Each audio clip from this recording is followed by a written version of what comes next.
नमस्कार। डॉक्टर बीना कौशिक, एसपीसी राजकीय महाविद्यालय अजमेर। आज का मेरा टॉपिक है पुनर्जागरण का अन्य देशों पर प्रभाव।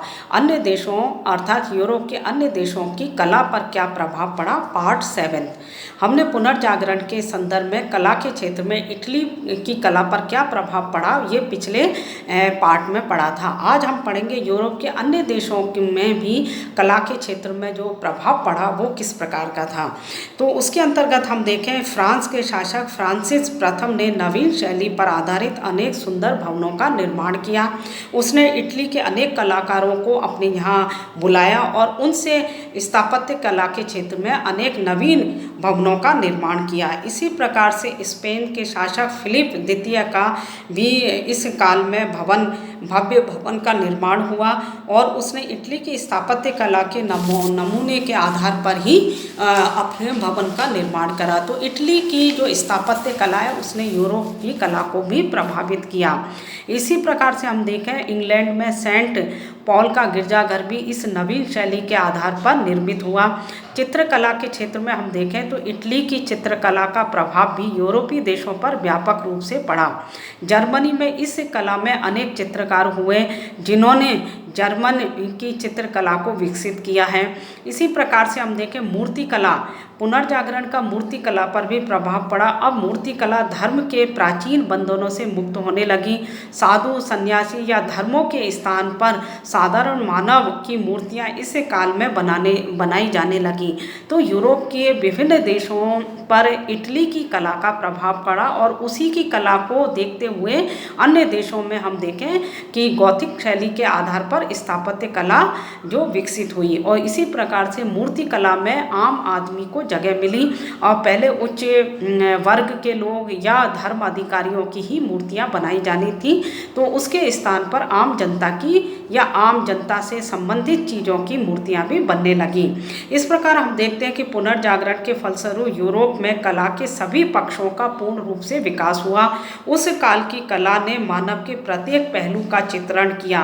पुनर्जागरण की कला का लोकप्रिय होने का प्रमुख कारण उसका स्वतंत्र चिंतन, उसका वास्तविक पर आधारित होना और उसमें जनसाधारण का अधिक चित्रण होना प्रमुख था।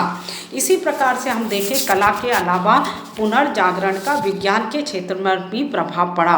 पुनर्जागरण के प्रभाव के फलस्वरूप हम देखें तो विज्ञान की सभी शाखाओं की उन्नति हुई। मध्य युग के वैज्ञानिक बिना विश्लेषण या तर्क के जो प्राकृतिक के रहस्य, चमत्कार आदि को स्वीकार कर लेते थे, वो अब स्वीकार नहीं किए जाने लगे और उसको तर्क की कसौटी पर कसा जाने लगा।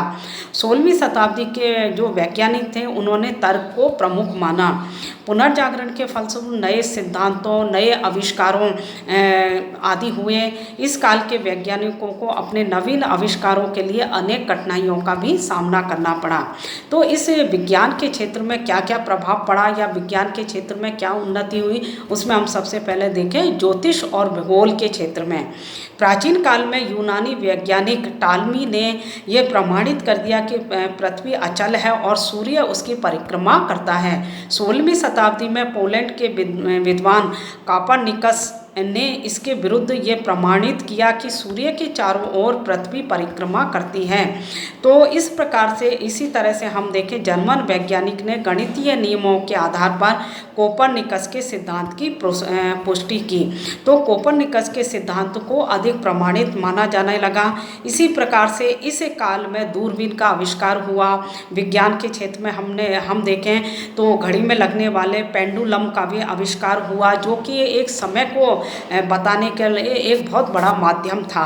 तो इसी तरह से न्यूटन ने इंग्लैंड के इस वैज्ञानिक जो इंग्लैंड वैज्ञानिक था, उसने गुरुत्वाकर्षण की शक्ति को प्रतिपादित किया कि पृथ्वी में आकर्षण शक्ति होती है, इसलिए हर वस्तु ऊपर से नीचे की हो रही आती है, यह उसने प्रमाणित किया।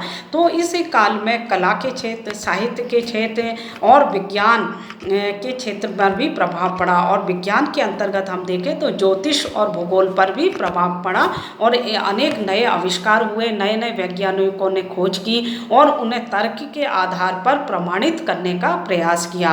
इसी प्रकार प्रकार से हम देखें तो राशन शास्त्र के अंतर्गत पुनर्जागरण में अनेक नए नए आविष्कार हुए और इसमें अनेक औषधियाँ बनी, अनेक बीमारियों का इलाज करने के लिए अनेक जो हम कहें को टीकों का आविष्कार हुआ। रक्त, इसके अंतर्गत विद्वानों ने कहा रक्त मानव शरीर में चक्कर लगाता है। कार्बन डाइऑक्साइड नामक गैस की खोज हुई, है ना। तो इसी तरह से गंधक और अल्कोहल को मिलाकर ईथल का निर्माण किया गया इसी काल के अंतर्गत। तो और इसके अलावा हम देखें तो मैग्नेटिक संबंधी सिद्धांतों का भी प्रचार हुआ।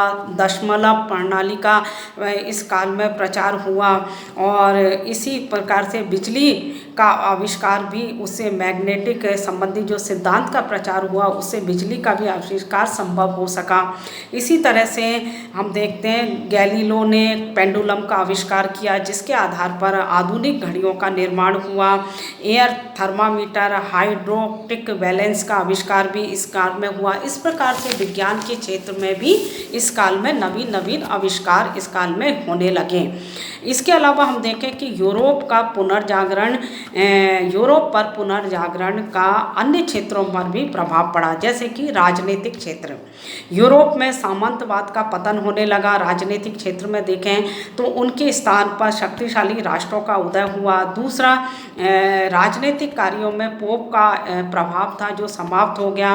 राष्ट्रीय भावनाओं का विकास हुआ और राष्ट्रीय राज्यों का निर्माण हुआ। शक्तिशाली राष्ट्रीय राज्यों में साम्राज्यवादी भावना का विकास हुआ। राष्ट्रीय भाषा, राष्ट्रीय साहित्य का निर्माण हुआ और इसके अलावा अभी तक इन राष्ट्रीय राज्यों को जनता ईश्वर कृत न मानकर मानव कृत मानने लगी कि ये मानव द्वारा ही निर्मित किए हैं। नहीं तो पहले हर चीज़ को ईश्वर द्वारा रचित घटना मान लिया जाता था। इसी प्रकार से हम देखें तो सामाजिक क्षेत्र में मानववाद का विकास हुआ जिसके फलस्वरूप मानव के चिंतन और मानव के विषय धर्म ना होकर मनुष्य व संसार के हो गए। व्यापारी वर्ग की समाज में शक्ति बढ़ी और व्यापारी समृद्ध होने लगे। कुलीन वंशीय लोगों के सम्मान में कमी आई, उनका प्रभाव कम होने लगा। जनता अब शिक्षित होने लगी। दास, किसान और निम्न वर्ग के लोग स्वतंत्र होने लगे। तो पुनर्जागरण का विभिन्न क्षेत्रों में, समाज के क्षेत्र में और हम देखें धर्म के क्षेत्र में और उसके अलावा हम देखें हर क्षेत्र में इसका प्रभाव पड़ा। इस काल का एक और महत्वपूर्ण प्रभाव था मध्यम वर्ग का विकास होना, जिसमें व्यापारी, लेखक, वैज्ञानिक आदि सभी सम्मिलित थे। ये लोग राजनीति में भाग लेने लगे।